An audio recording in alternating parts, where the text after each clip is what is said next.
수달둥둥. 구독과 좋아요는 수달둥둥에게 많은 힘이 됩니다. 구독은 무료입니다. 아베 총리 사퇴. 최근 일본 언론에서는 아베 총리의 사임을 기정사실화하면서 과연 누가 아베의 뒤를 이어 총리가 될 것인가에 대해 연일 보도하고 있는데요.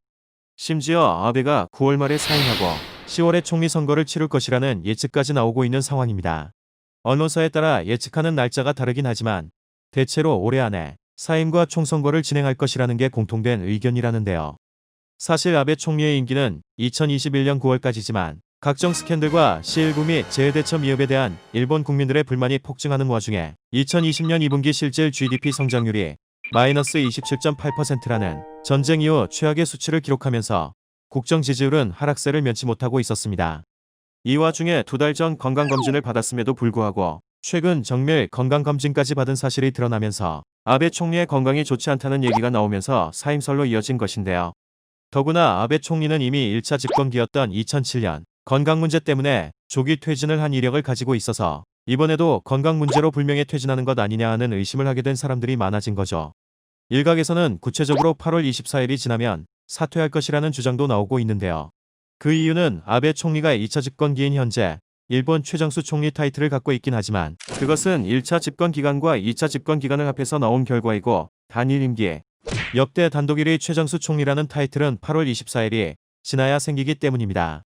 아베 총리 입장에선 평생 소원이라던 자위대와 평화를 위한 평화헌법 개헌도 재임 중에 되긴 물 건너간 것 같고 유치부터 개최까지 책임지겠다던 올림픽도 시19 문제로 연기된 데다가 내년 개최 여부까지 불투명한 상황에 그동안 아베를 지탱했던 아베노믹스 역시 실패로 끝날 가능성이 매우 높아졌기 때문인데요. 참고로 아베노믹스는 20년 가까이 이어져 온 디플레이션과 엔코 탈출을 위해, 즉 일본의 경기 회복을 위해 모든 정책 수단을 동원하겠다는 아베 정권의 경제 정책을 말합니다. 다시 돌아와서 본인이 추진해 오던 것들이 다 안 될 것 같으니 마지막 남은 단일 임기 최장수 총리라는 타이틀만은 어떻게 해서든 지키고 싶을 수도 있겠다 싶습니다.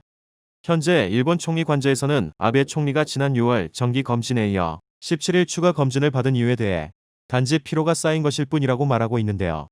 단순히 피로 때문에 정기 검진 후 2개월 만에 추가 검진을 받았다는 것은 이해도 안 될 뿐더러 특히 추가 검진 이틀 전에 사저에서 아베 총리와 아소다로 경제부총리가 단독으로 면담을 했다는 것은 아베 총리 사임설에 더 무게를 더하고 있습니다.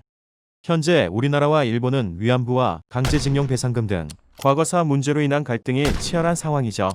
특히 문재인 대통령과 아베 총리 집권 기간에서 양국 관계 개선은 불가능이라는 인식이 있기에 차기 일본 총리가 누가 될 것인가에 우리나라 정부도 촉각을 세우고 있는데요.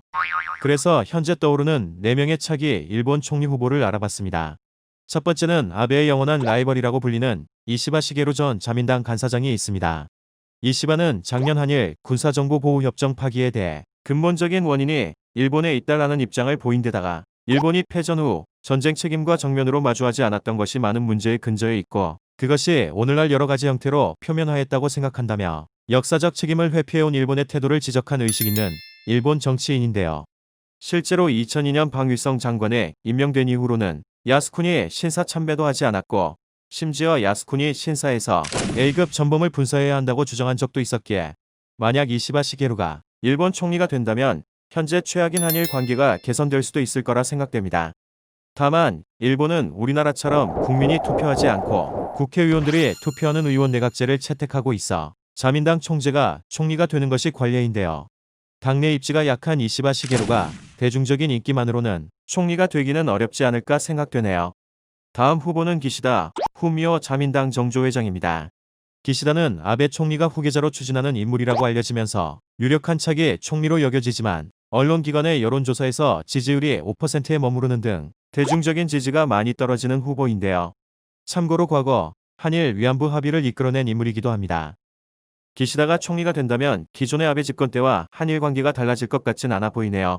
그리고 앞서 말씀드린 2명을 제외하면 고노다로 현 방위상과 고이즈미 신지로 환경상이 주목을 받고 있는데요. 특히 고노 방위상은 아베가 미는 기시다보다 높은 지지율을 받고 있어 아베 총리가 기시다를 버리고 고노를 지원할 수 있다는 전망도 나오고 있습니다. 아마 우리나라에서는 외무성 시절 강경화 장관과 회담하던 모습을 기억하시는 분도 계실 수 있는데요. 고노는 최근 일본군의 적기지 공격 능력 보유와 관련해 한국의 양해는 필요 없다는 강경론을 펼쳐 논란이 된 적도 있었지요. 아베 총리 집권 때보다 더했으면 더했지 덜하진 않아 보이죠. 마지막으로 소개드릴 후보는 과거 고이즈미 주니치로 전 총리의 아들이며 현재 환경상으로 있는 고이즈미 신지로인데요. 1981년생인 고이즈미는 고령의 정치인이 많은 일본 정계에서 잘생긴 외모와 영한 모습으로 대중들로부터 아이돌급 인기를 끌고 있습니다. 사진을 보니 일본 배우처럼 생기긴 했네요. 사실 고이즈미 신지로 환경상은 우리나라의 기존 일본 정치인과는 다른 형태로 인지도가 있는 편인데요.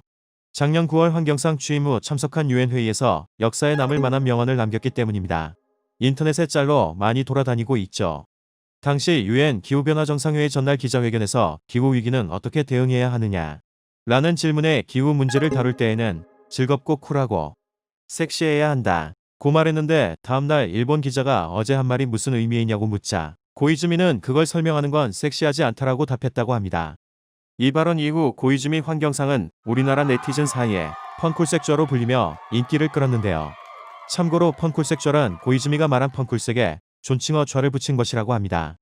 이외에도 여러 질문에 유체이탈 화법을 선보이면서 현재 일본에서는 이런 신지로 화법이 유행이라고도 하는데요.